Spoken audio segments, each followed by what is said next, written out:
Olá, tudo bem com vocês? Eu sou a Adriana Grosso, sou PhD, atuo atualmente no mercado de cannabis medicinal, né, como Medical Science Liaison.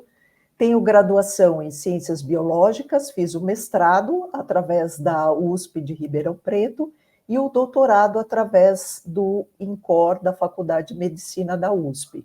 Né? Tenho também especialização em pesquisa clínica e medical affairs pela Santa Casa de São Paulo. Fui professora universitária por 20 anos e atualmente, né, tenho envolvimento aí com esse mercado, né, de cannabis medicinal e leciono em alguns cursos, né, inclusive no curso de medicina canabinoide, uma abordagem baseada em evidências, né, do HC da Faculdade de Medicina da USP. Nós estamos aqui na segunda edição do Combracan, então é um prazer compartilhar com vocês, né, um pouquinho dessa informação sobre canabinoides e a perda de peso, né, a obesidade e a perda de peso. Vamos conversar um pouquinho sobre essa relação, ok? Então, olha só, primeiro ponto importante, vamos definir o que é obesidade. Obesidade é definida como um acúmulo anormal ou excessivo de gordura. Essa informação, essa definição é dada, né, pela World Health Organization e tem sido considerada, né, a obesidade uma pandemia global.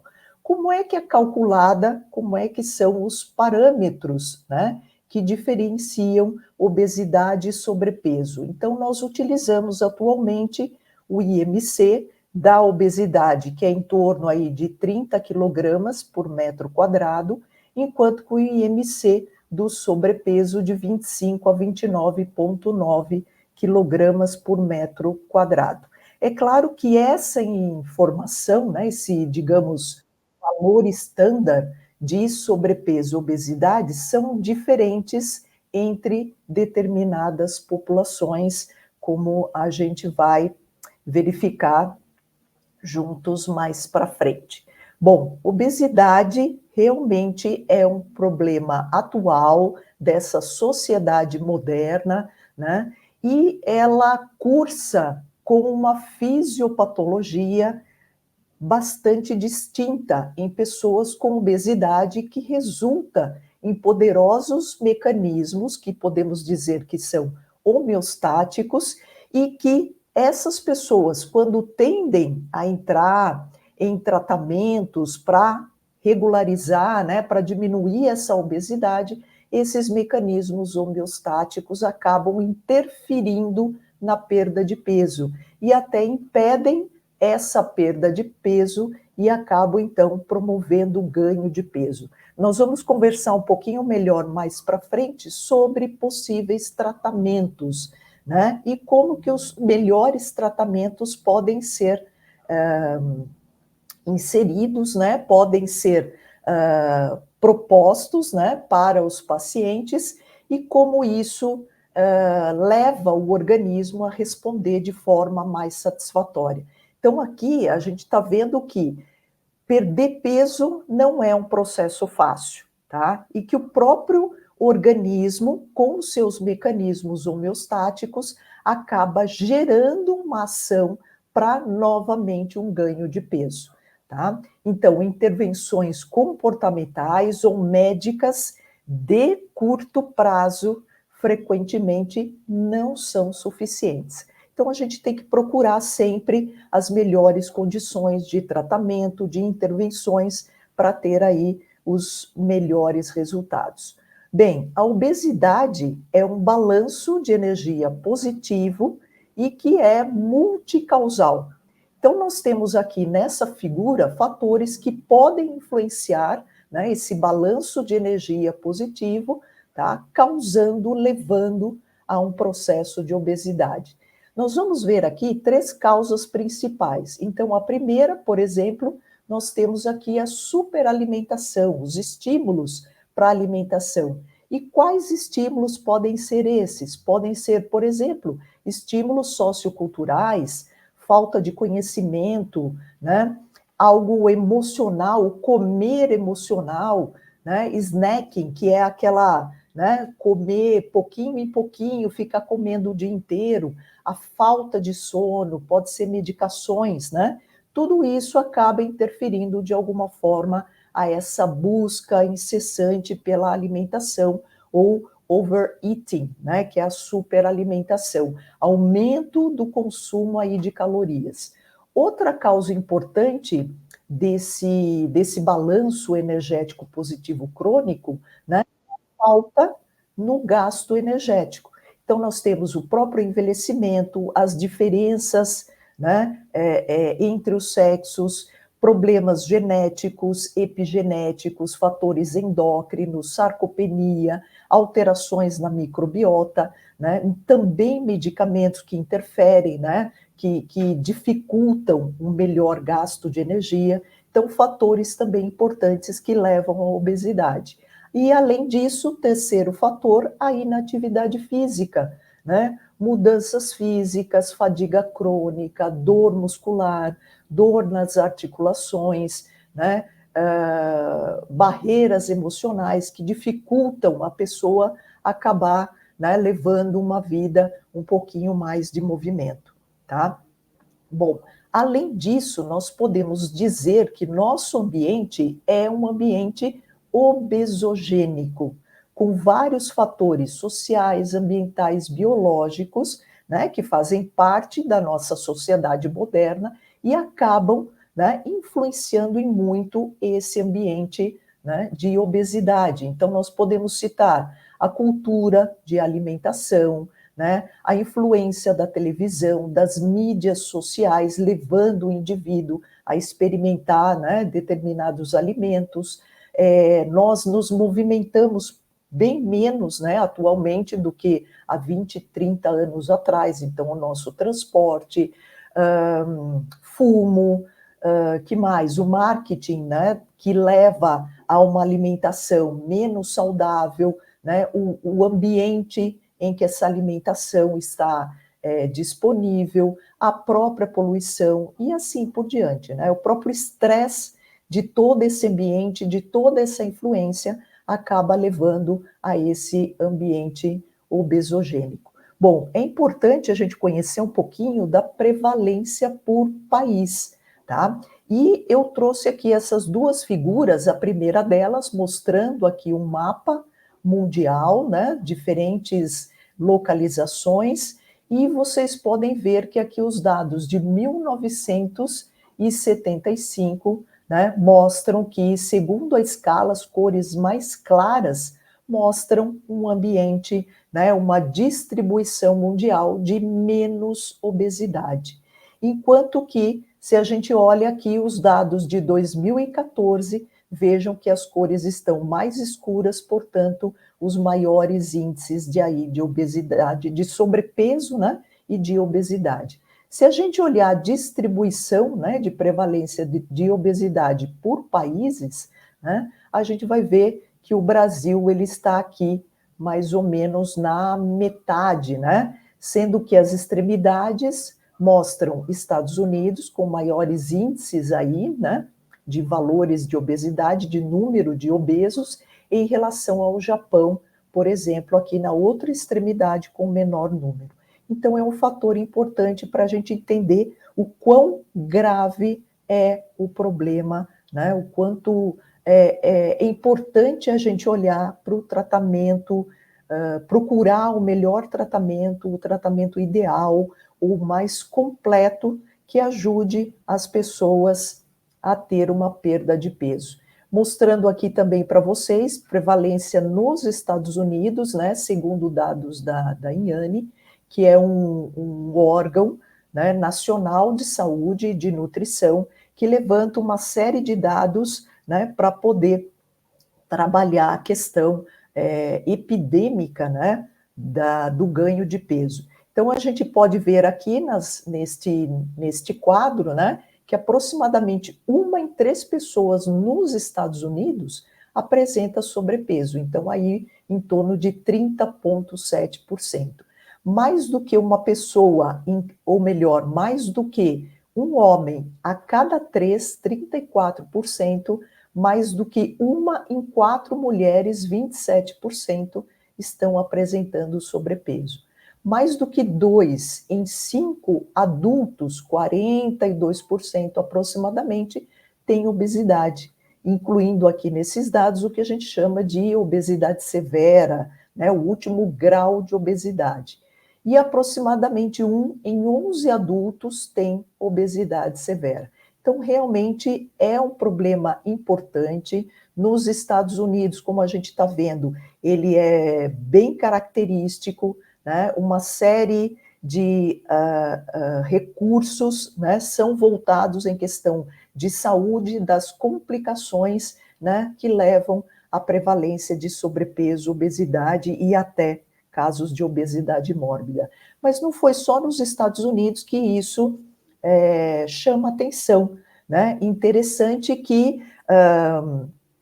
pensando aqui no Reino Unido, né, foi publicada, né, um texto na Financial Times, né, através de um trabalho todo coordenado, né, pelo WHO, né? Então, no Reino Unido, nós temos um dos piores, né, uma das piores taxas de obesidade na Europa. E por que será que isso estava acontecendo? Então, essa era a questão, né, colocada aí pela matéria, né, do Financial Times, e aqui eu puxei um dos gráficos mostrando prevalência de obesidade com o índice IMC, né, maior ou igual a 30 entre adultos, né? Então foi feito aí um levantamento de 1975 aproximadamente a 2016.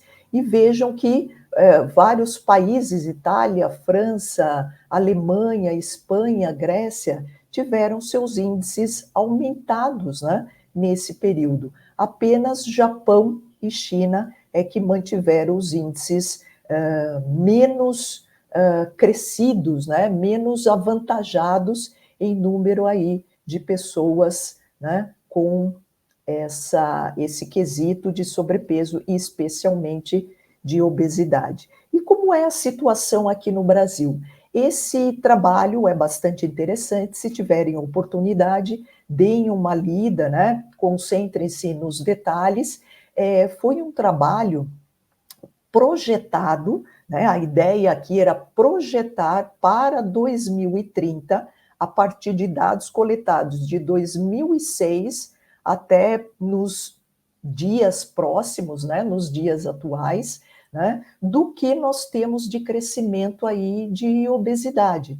Então, o objetivo desse trabalho foi, a partir desses dados coletados, né, o que nós teríamos em termos de dados numéricos, né, gerando aí uma ideia, né, de como seria a questão de obesidade e sobrepeso em 2030. Então, é uma projeção.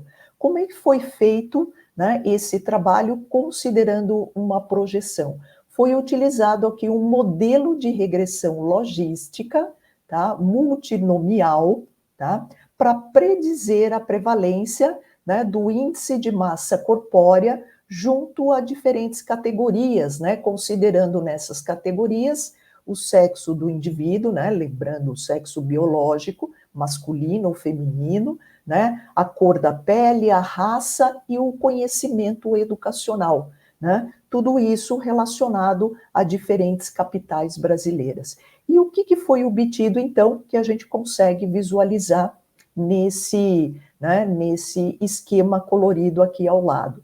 A prevalência de obesidade aumentou de 11,8% em 2006, né, a 20,3% em 2019. Então, realmente, um crescimento bastante significativo.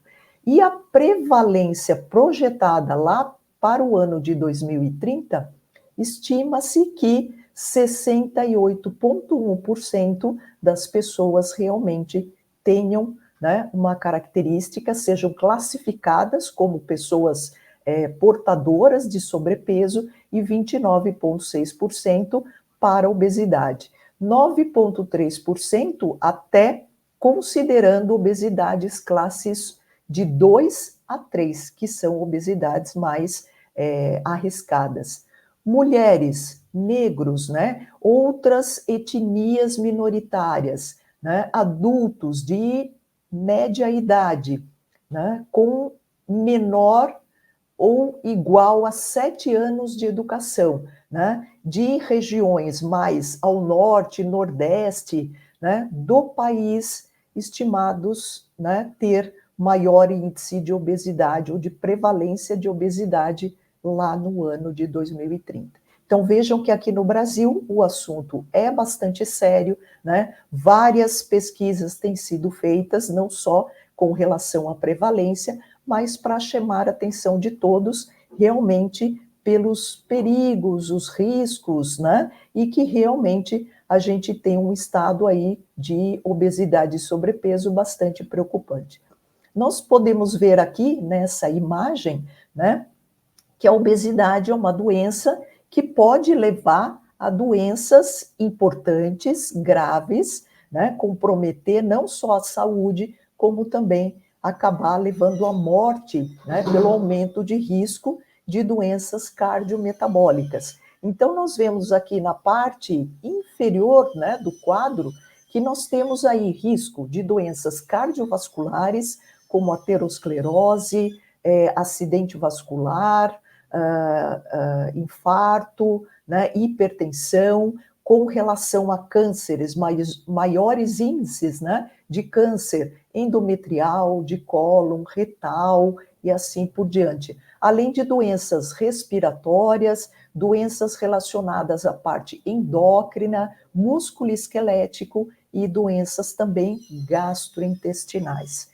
Portanto, né, não é somente a obesidade, uma vez que ela está instalada, o organismo acaba então se modificando por conta da sua fisiopatologia e levando, né, a comorbidades e doenças de maior risco. Entendemos a fisiopatologia hoje pela relação da obesidade com o processo inflamatório, né? Comparem aqui essas duas figuras, né? Um indivíduo obeso no início, né, da instalação aí do processo inflamatório, né? Lembramos que a célula gordurosa, ao longo do tempo, à medida que ela vai sendo alimentada, né, pelo aumento aí da gordura instalada, ela aumenta de tamanho, né? Ela vai aumentando aí ela vai gerando um processo que nós chamamos de hiperplasia, tá? Então, cada célula gordurosa, desculpem, aumenta de tamanho, né? E vai adquirindo uma caracterização de processo inflamatório. Vejam aqui nesse ponto, né, da imagem que o processo de inflamação prevalece sobre a defesa imunitária, tá? E nós vamos ter aqui uma série de modificações fazendo com que não só aquele local de acúmulo de tecido gorduroso, de tecido lipídico, inflame, como a gente vai ter características de inflamação sistêmica. Na próxima imagem aqui, a gente vê um pouco mais de detalhes como é que essa inflamação se instala, tá? Nós temos aqui à esquerda, né, várias indicações, né, de células, e eu quero chamar a atenção de todos pelos macrófagos, né, do tipo M1, que são aqui bem numerosos no tecido adiposo, né, de pessoas obesas. Então, a gente passa a ter características pró-inflamatórias, tá? Então, aumenta muito o aspecto pró-inflamatório, com isso diminuindo as defesas anti-inflamatórias. Então, se instala aí uma inflamação crônica de baixo grau, que vai se tornando, né, com o tempo, um processo sistêmico. Além disso, né, embora o cérebro acabe regulando principalmente a ingestão de alimentos, né, exatamente como um comportamento, ele se baseia em informações do resto do corpo e do ambiente para tomar a decisão de comer ou não comer. Há mais de 50 anos, os estudos estabelecem que o hipotálamo é um centro importantíssimo, fundamental, para a detecção da fome e a organização do comportamento alimentar. Desde então, a importância do hipotálamo, ela foi confirmada com muitos detalhes, né, sobre a sua anatomia funcional, como também sobre a sua funcionalidade, principalmente do ponto de vista químico, tá? Então, a gente sabe que existe um crosstalk, né, digamos assim, uma conversa, uma interação, né, entre o hipotálamo e outras regiões cerebrais, bem como a periferia, tá? Esse é um processo, é uma informação que foi reconhecida e vem sendo trabalhada cada vez mais para a gente ter um melhor conhecimento do processo.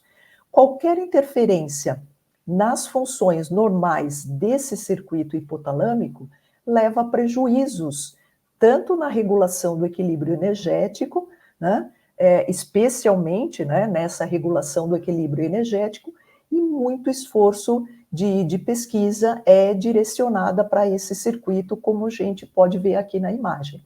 Esse diagrama mostra as 3 principais áreas cerebrais, né? Vejam que são fortemente conectadas, interconectadas, e que constituem o processo central para o controle do comportamento de ingestão do alimento e sua relação com o trato gastrointestinal. E também, né, uma relação com órgãos periféricos envolvidos aí, tanto no armazenamento como na utilização da energia.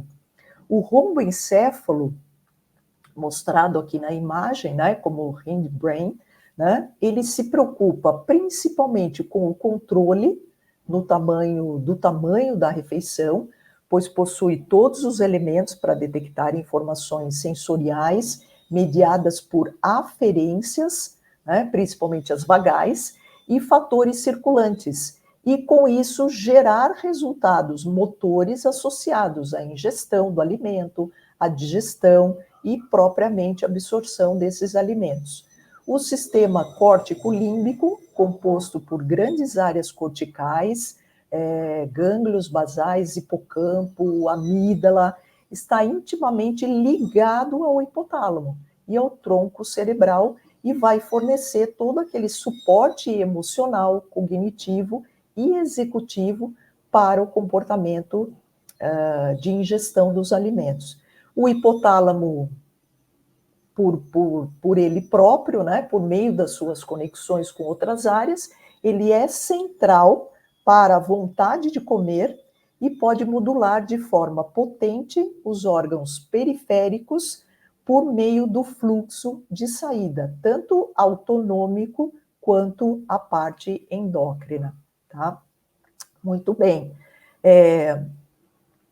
Falando um pouquinho sobre o tratamento, né, nós já comentamos anteriormente como é difícil emagrecer, né? Eu acho que todos nós, né, temos uma experiência, se não própria, de colegas, de familiares, né? E nós observamos muitas vezes na literatura, né, observamos médicos, né, comentando aí junto a nutricionistas, né, especialistas que têm sugestões de métodos para diminuir o peso, tá? Então, eu mostro aqui à minha direita 5 passos, né, para um possível tratamento da obesidade, né? Então, são pontos importantes a serem considerados em um tratamento.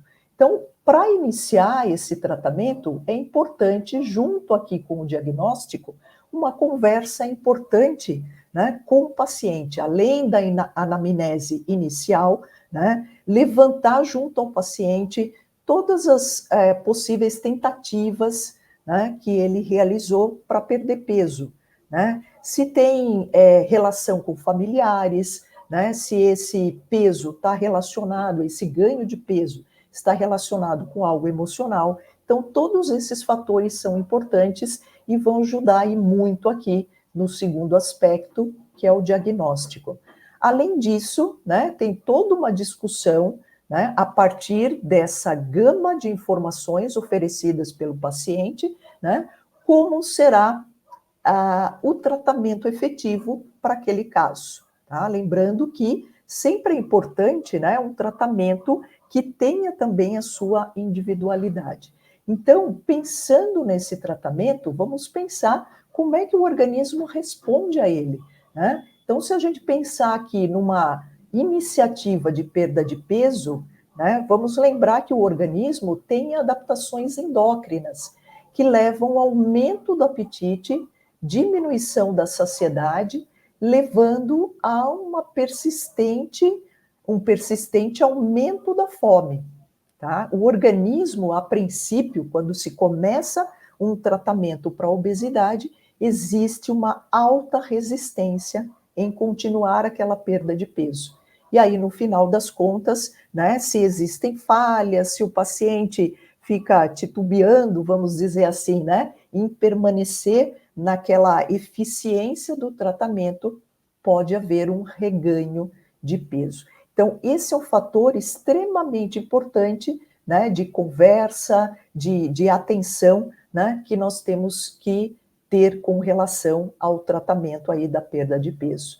Mas, afinal, vamos ao que interessa e os canabinoides, né? Qual é a relação de perda de peso com a utilização, por exemplo, né, atualmente, dos fitocannabinoides? Para a gente entender como esses fitocannabinoides vão atuar no nosso organismo, é muito importante conhecer um pouquinho do que é o sistema endocannabinoide. Né? São vários processos, né, envolvidos aí na produção de substâncias específicas chamadas de endocannabinoides. Para produzir essas substâncias, nós precisamos de enzimas específicas chamadas de enzimas de síntese. Então, a partir aqui do fosfatidil-inositol, né, ou fosfatidil-etanolamina, nós temos enzimas DAG, né, e ANAP-PLD, que vão nos ajudar, né, a produzir o 2-araquidonoilglicerol e a anandamida. Tá? Daqui para frente, só para facilitar a conversa aqui com vocês, nós vamos tratar 2-araquidonoilglicerol por 2-AG e anandamida por AEA. Tá? Então, fica mais fácil se a gente utilizar esses símbolos.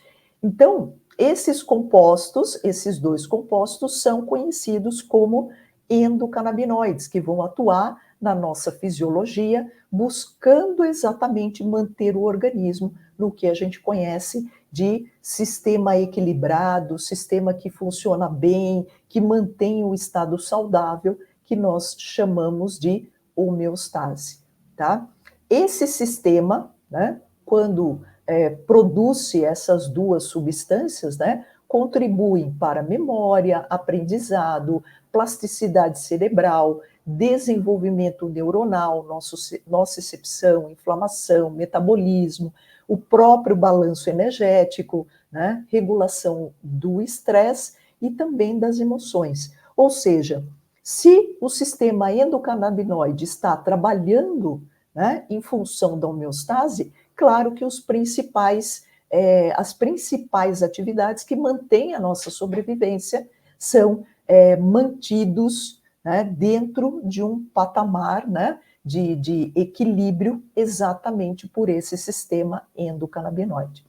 Não só as enzimas, né, de síntese para ter os endocannabinoides fazem parte do sistema endocannabinoide, como a gente tem também as enzimas de degradação, MAGL, AFA e ANA, né? E nós temos também, vejam aqui embaixo, nós temos dois tipos de receptores específicos para o sistema endocannabinoide, que são os receptores CB1 e CB2, tá?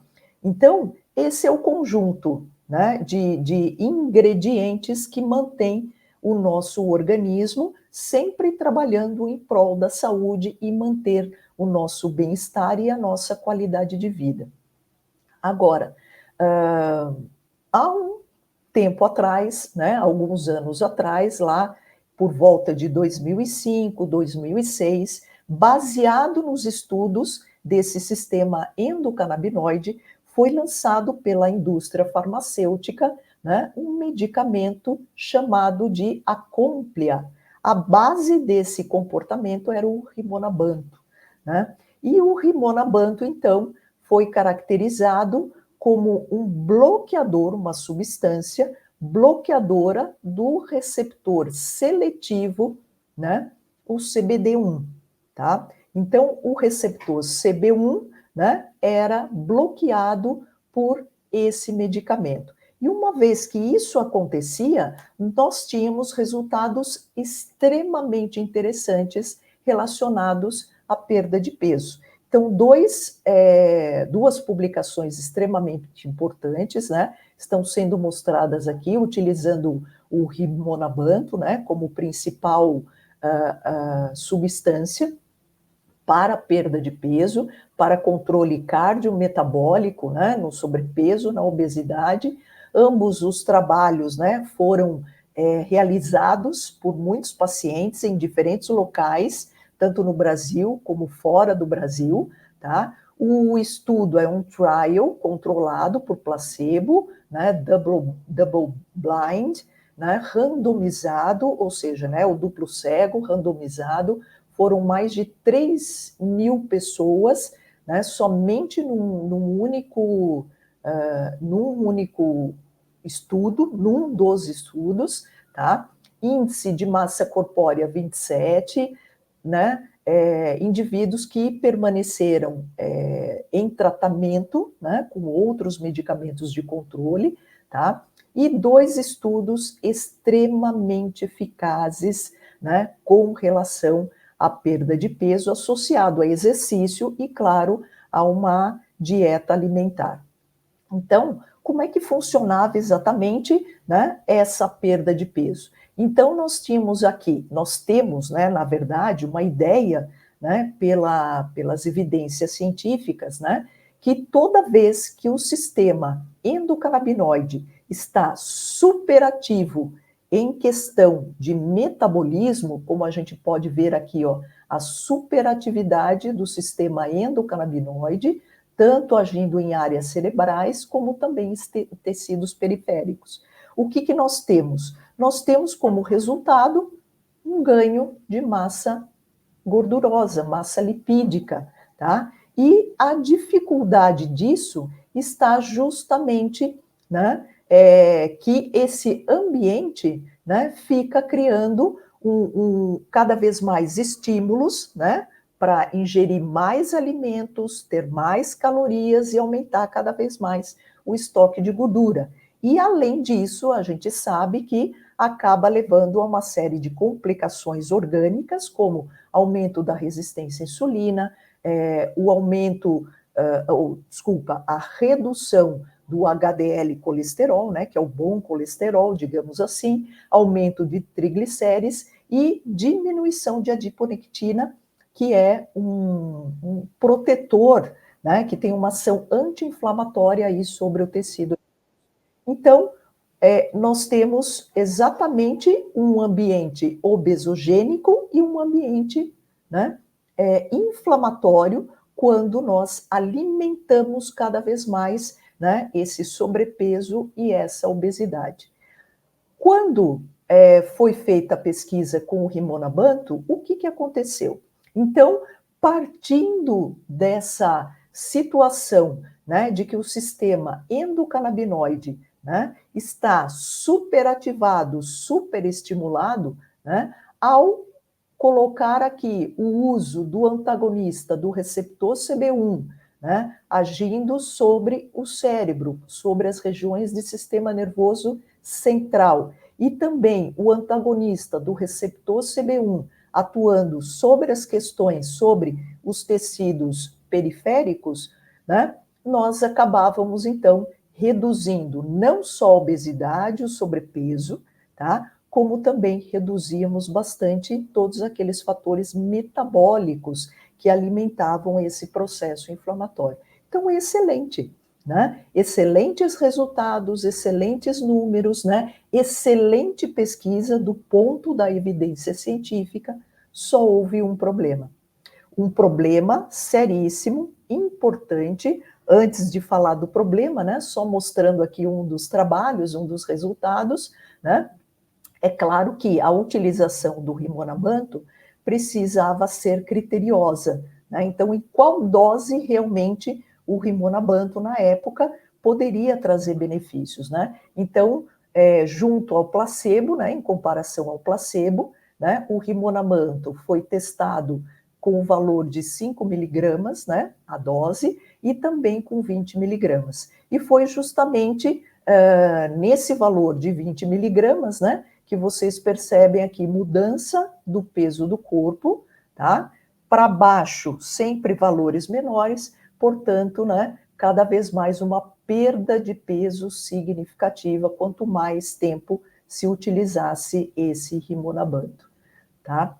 E, como eu disse, houve um grande problema, uma grande questão que levou à retirada, suspensão do rimonabant do mercado, tá? Do Acomplia do mercado.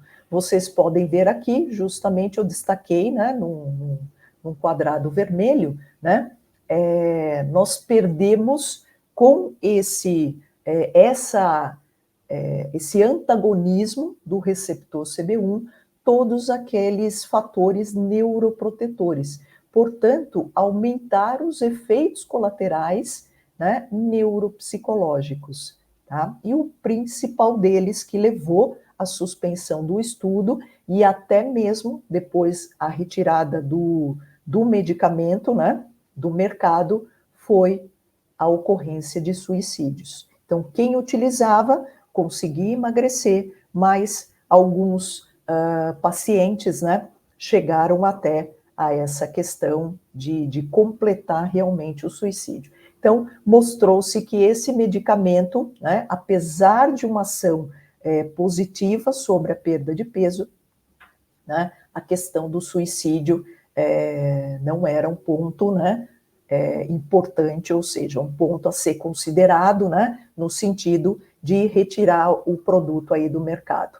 Então, o que nós temos hoje? Nós temos moléculas importantes, fitocannabinoides, como o CBD, né? O CBD é uma molécula retirada, né, da cannabis sativa, é uma molécula não psicoativa, tem uma ação moduladora alostérica negativa sobre o receptor CB1, é um agonista parcial do receptor CB2, e hoje a gente sabe que o CBD é utilizado para várias questões clínicas, né? Principalmente epilepsia, né? Transtornos do espectro autista, é utilizada também para controle da dor, associado ou não, muitas vezes, à segunda molécula, que é o THC, tetrahidrocannabinol, tá? O THC, dose dependente, é psicoativo, doses maiores tem uma ação psicoativa, em doses menores, né, ele não tem uma ação psicoativa tão específica, ok? Ele trabalha sobre os receptores CB1 e CB2 como um agonista parcial, tá? E casos, por exemplo, dor crônica, comportamentos um pouco mais agressivos, né, na própria ansiedade, né, é uma molécula a ser considerada junto ao CBD para o tratamento, junto a outros tratamentos tradicionais, tá? Nesse slide, nós podemos ver dois esquemas, dois eixos, né, mostrando, o primeiro deles, o sistema endocannabinoide, trabalhando, né, em vários tecidos através do receptor CB1 e CB2, e vamos falar como é que a atividade física, através desse sistema endocannabinoide, pode auxiliar na perda de peso. Então, o que eu tenho aqui? Um dos eixos mais bem descritos do corpo é o eixo bidirecional, que liga o cérebro ao trato gastrointestinal, tá? Esse eixo, a gente percebe que ele tem tanto vias hormonais, neuronais, como nós falamos alguns slides atrás, e é conhecido como eixo cérebro-intestino, tá? Então, é um ponto importante a ser considerado na regulação, né? Tanto no ganho, no equilíbrio, ganho, perda de peso. A ingestão e a disponibilidade dos nutrientes, bem como o status de energia em nível periférico, eles são supervisionados pelo trato gastrointestinal, pelo fígado, junto ao tecido adiposo, o pâncreas, o fígado, músculo esquelético, como vocês estão vendo aqui no esquema, tá? Que vão fornecer informações ao sistema nervoso central. Sempre, né, naquele ritmo, né, de sinalização endocannabinoide, tá? E tudo isso, né, essa sinalização, como já falamos, né, evidencio aqui para manter a homeostase orgânica. Os nervos vago e esplâncnico são responsáveis pela sinalização desse eixo, né, uma sinalização neural do eixo. A comunicação entre o fígado, intestino, pâncreas, tecido adiposo também é mantida pelo nervo vago. Áreas do cérebro que são estimuladas pelos hormônios intestinais são áreas em que a barreira hematoencefálica ela está ausente, ou que há transportadores de hormônios intestinais que permitem essa sinalização direta com o sistema nervoso central, tá? Novamente, o sistema endocannabinoide está envolvido no controle periférico e central das funções gastrointestinais e dessa conversa, né, do sistema gastrointestinal com o cérebro. Vários estudos em vivo, né, em animais, ensaios clínicos também, mostraram ligações existentes entre a hiperatividade, que falamos há pouco, do sistema endocannabinoide e várias doenças, incluindo aí a obesidade. Distúrbios metabólicos parecem estar relacionados a níveis circulantes, então, mais altos de endocannabinoides, sendo que a obesidade é a doença mais estudada nesse quesito, tá? A atividade dos receptores do sistema endocannabinoide está aumentada pela obesidade e, em contrapartida, isso vai causar uma intensificação tanto da lipogênese e maior ingestão de alimentos com aumento do armazenamento de gordura. Resistência à insulina, diabetes tipo 2, dislipidemia, né, também parecem estar dentro, né, desse pacote que a gente chama de desregulação do sistema endocannabinoide, especificamente com estimulação do receptor CB1, né, no nível dos tecidos dependentes aí de insulina. E, além disso, o metabolismo da glicose e dos lipídios pode ser aumentado quando a atividade do receptor CB1 é suprimida, desculpem, tá? Um dos autores bastante conhecidos, né, na área, de Marzo, e a sua equipe, eles realizaram um estudo com 49 homens visceralmente obesos que, durante um ano, participaram de um programa de modificação do estilo de vida, né, com atividade física regular, dieta, né, mais saudável, e mostraram que os efeitos sobre o sistema endocannabinoide foram diminuição dos níveis do AEA e do 2AG. E os efeitos metabólicos foram a diminuição do peso corporal, diminuição da circunferência da cintura e do tecido visceral, associados aos aumentos no HDL, né? Outro estudo realizado por Yu e colaboradores dentro do mesmo assunto foi realizado a partir da organização, né, da cooptação de 30 mulheres com sobrepeso e obesas que foram submetidas a um programa de 20 semanas de exercícios, né? Um dos grupos com exercícios moderados, vamos dizer assim, de 45% a 50% da frequência cardíaca máxima. Ou outro grupo, exercício intenso, de 70% a 75% da frequência cardíaca máxima, associados, claro, a uma restrição calórica. Os resultados mostraram aumento da expressão do gene CB1 do tecido adiposo, né, principalmente da região de glúteo, e diminuição da expressão de uma das enzimas, né, que degradam, né, os endocannabinoides, que é a FA, tá, do tecido adiposo abdominal. Isso tudo relacionado ao impacto do exercício e à restrição calórica, tá? Sempre, né, voltado, né, à resposta do sistema endocannabinoide. Os resultados metabólicos foram diminuição da glicose, diminuição da insulina e também do peso corporal, tá? Mais um trabalho importante, né, publicado por Fernandes e sua equipe, realizaram um estudo com 77 mulheres obesas que realizavam atividades normais durante o dia, nos primeiros 6 dias de estudo, e depois passaram a atividade física moderada, vigorosa, pelos 6 dias seguintes. Os efeitos da atividade física vigorosa foi traduzido em níveis plasmáticos mais equilibrados de AEA e 2AG, né? Também de OEA, que é um outro endocannabinoide, e diminuição do IMC e da circunferência da cintura, tá? Então, um conjunto crescente de dados, de evidências, indica fortemente a interação entre o exercício físico, como a gente pode ver aqui, né, no slide à direita, tá? Exercício físico e volta, né, do sistema endocannabinoide à sua integralidade, né, ao seu trabalho de homeostase, tanto em nível central quanto em nível periférico, tá? Lembrando que o sistema endocannabinoide, ele atua em funções motoras, cognitivas, nocicepção, emoções, memória, plasticidade sináptica. E isso é importantíssimo, pois trata vários aspectos, como nós já vimos em slides anteriores, né, em relação ao sistema endocannabinoide, né, e a perda de peso.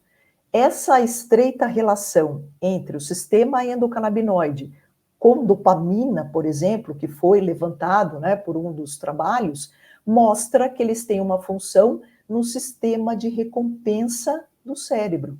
A ativação do sistema endocannabinoide também produz um efeito ansiolítico, tá, e uma sensação de bem-estar, bem como medeia efeitos periféricos, vasodilatação, broncodilatação, que desempenham, né, uma melhor resposta do corpo ao exercício.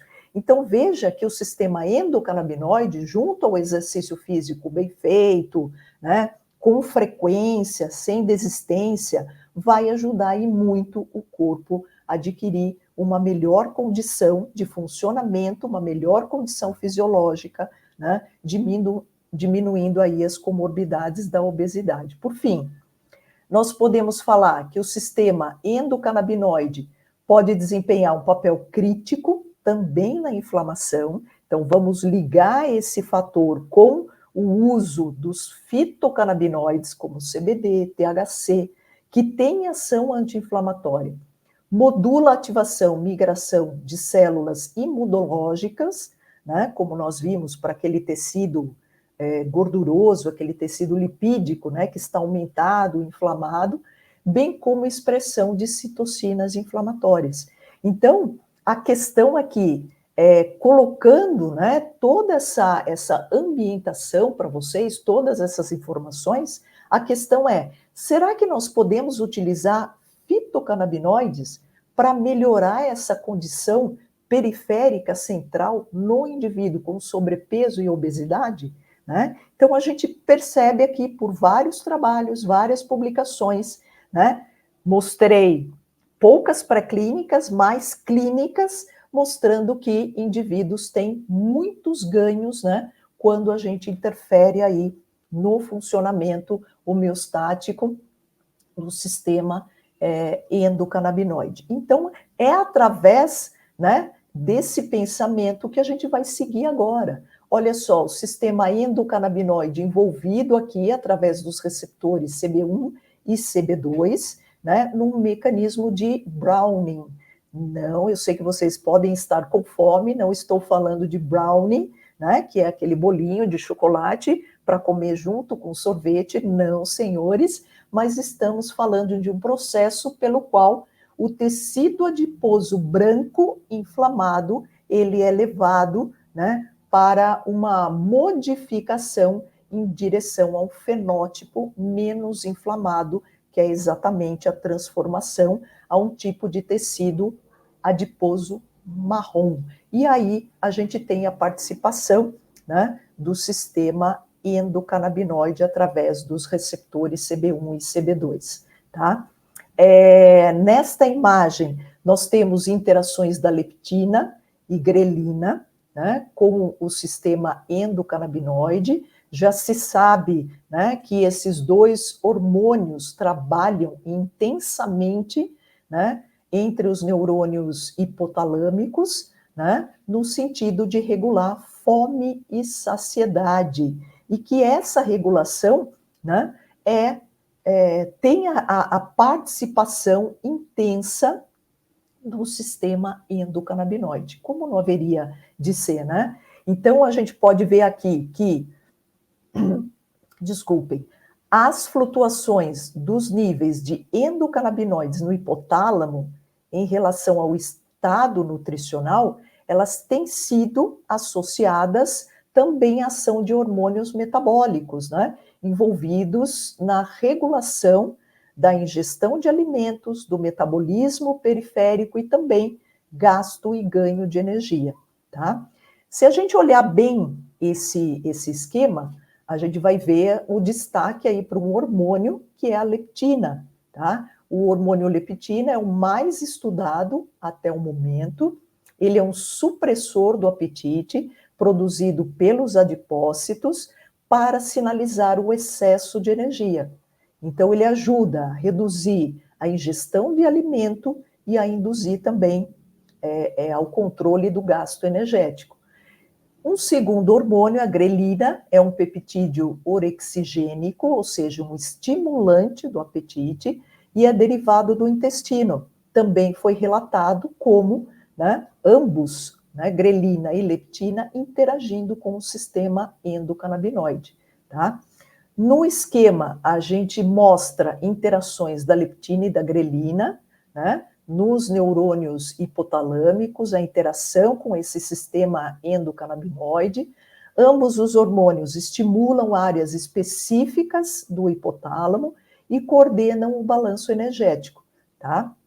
Então, a gente pode dizer que o sistema endocannabinoide aqui, ele está se destacando como um importante integrador nessa via fome-saciedade, né, de sinalização hipotalâmica, tá? Eu não vou entrar em tantos detalhes aqui, né, mas a gente sabe que haverá, então, um crosstalk de leptina, né, grelina, né, tentando manter um equilíbrio entre fome e saciedade, né, a fim de regular o organismo aí junto ao sistema endocannabinoide, tá? Mais uma complementação, né, do slide anterior, né, hormônios periféricos, integrando um controle central baseado no sistema endocannabinoide para manter a homeostase, né, especialmente no que a gente chama de comportamento de comer hedônico, né? É aquele tipo de comportamento que a gente fala, né? Ah, quero comer uma coisinha doce, né? Quero comer porque eu tô de TPM, quero comer porque estou triste, quero comer um chocolate, né? Quer dizer, a gente não tem muita base, né? Estou com vontade de comer. Então, esse é o comportamento hedônico, não comer porque está precisando, na verdade, dos nutrientes, né? Muito bem. Então, continuando aqui, né? Uma das sugestões, além da utilização, né, dos canabinoides, o canabidiol, o tetrahidrocanabidiol, né, nós temos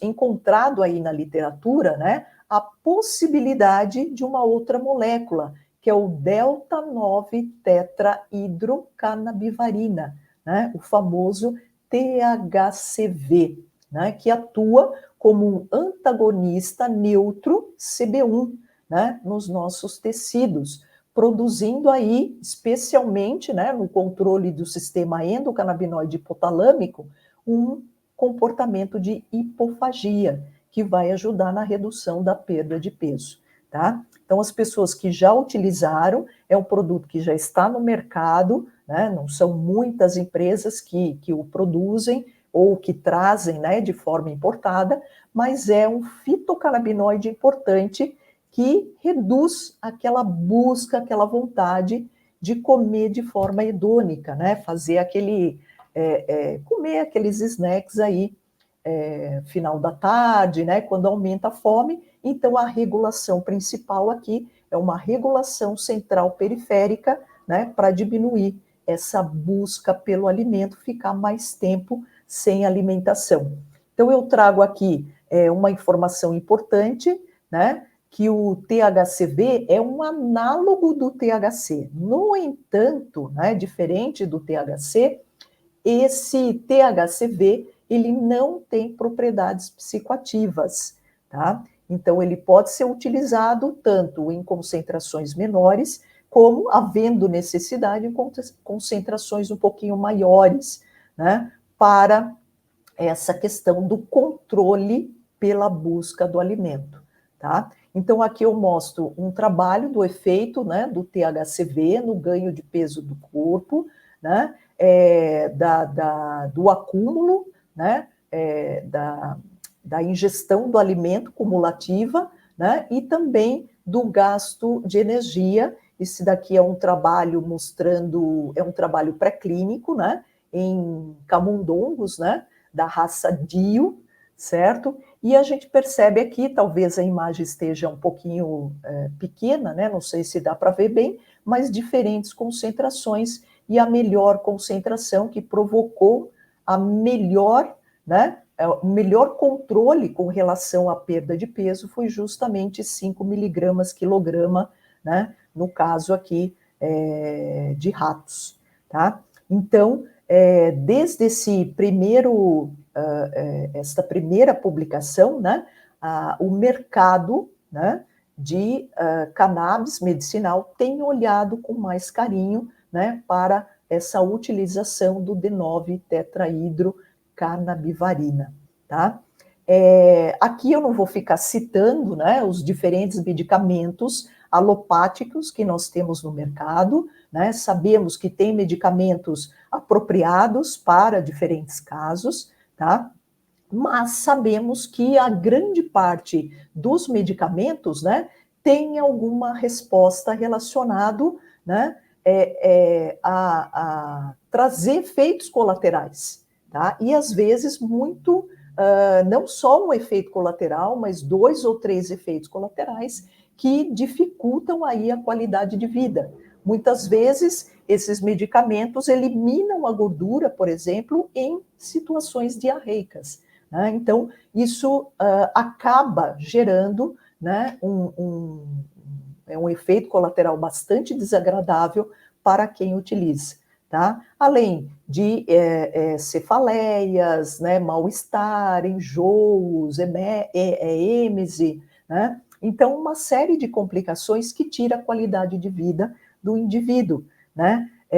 Um fator importante quando a gente fala de fitocannabinoides, né, que eles acabam gerando menos efeitos colaterais, tá? Então, pensar na possibilidade, né, de adicionar, né, medicamentos produtos de cannabis, né, que associados a esses tratamentos mais tradicionais, possam trazer uma melhor qualidade de vida aí para os pacientes, tá?